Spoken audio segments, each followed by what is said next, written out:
आज आपके लिए लेकर आया हूँ सीपी नारंगी की लिखी हुई कहानी जीवन का सच। तो आइए कहानी शुरू करते हैं।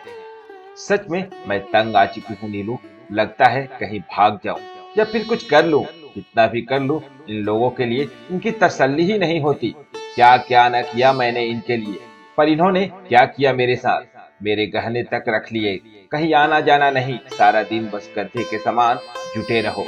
एक कप चाय का भी मैं अपनी मर्जी से नहीं बना सकती। सच्ची, 6 सालों में इन लोगों ने मुझे खून के आंसू रुला दिए हैं।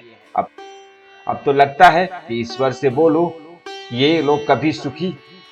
अभी मेरी बात पूरी भी नहीं हुई थी कि नीलू ने एकदम मेरे मुंह पर अपने हाथ रख दिया।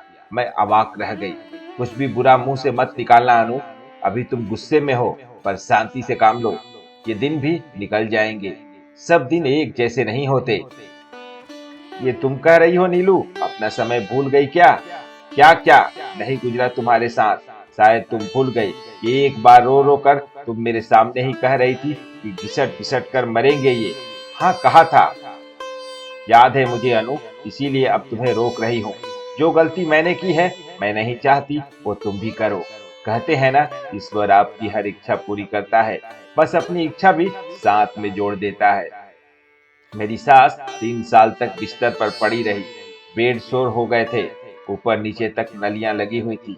ना दिन का पता होता था, ना रात का। बस सांसों के उतार चढ़ाव से पता चलता था कि हाँ अभी हैं। पर भुगत कौन रहा था? मैं और पतिदेव।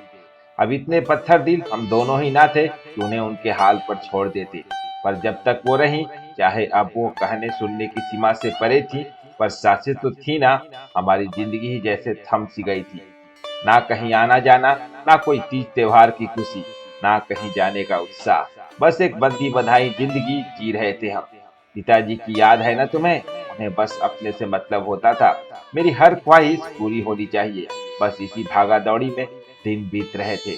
और फिर एक दिन मैं जब बैठी हुई सब बातों का लेखा जोखा कर रही थी कि कहाँ मुझसे क्या गलत हुआ, और बिजली सी कौंधी दिमाग में कि यही सब की कामना तो की थी मैंने इनके लिए। ईश्वर ने पूरी की, पर कैसे? साथ में मैं भी तो घिसट रही हूँ।